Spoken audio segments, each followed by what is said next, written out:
আসসালামু আলাইকুম, কেমন আছেন সবাই? সবাইকে অনেক অনেক ঈদের শুভেচ্ছা।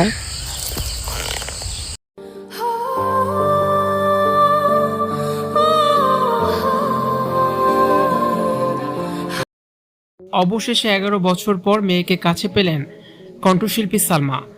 এবার দুই মেয়েকে নিয়ে নতুন করে জীবন শুরু করলেন এই কণ্ঠশিল্পী। Reality show close up one তোমাকেই খুঁজছে বাংলাদেশের দ্বিতীয় আসরের বিজয়ী হয়ে সঙ্গীত ক্যারিয়ার শুরু করেন মৌসুমী আক্তার সালমা। ২০০৬ সালের পর থেকে তিনি নিয়মিতই গানের সঙ্গে যুক্ত রেখেছেন নিজেকে, পেয়েছেন তুমুল জনপ্রিয়তা।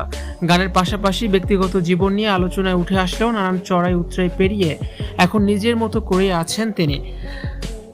সামাজিক যোগাযোগ মাধ্যমে দুই মেয়ের সঙ্গে নিজের কয়েকটি ছবি পোস্ট করে হৃদয়ের কথা শেয়ার করেছেন এই সঙ্গীত শিল্পী।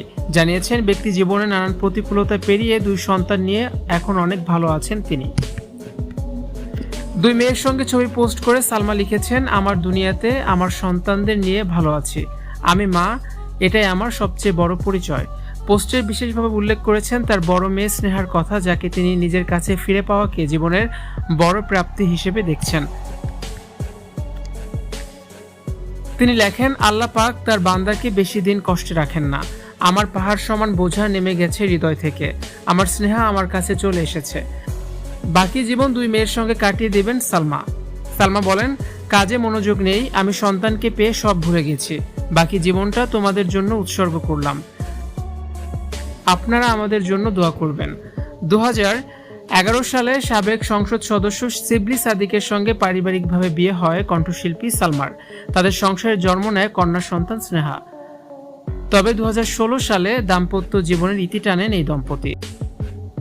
মেয়ের সঙ্গে সালমার দেখা করতে দিতেন না তার স্বামী শিবলি সাদিক। প্রথম সংসারের বিচ্ছেদের ৩.৫ বছর পর ২০১৮ সালে শেষের দিকে আইনজীবী সানাউল্লাহ নূরকে বিয়ে করেন সঙ্গীতশিল্পী সালমা, কিন্তু ৭ বছরের মাথায় এই সংসারও ভেঙে যায়।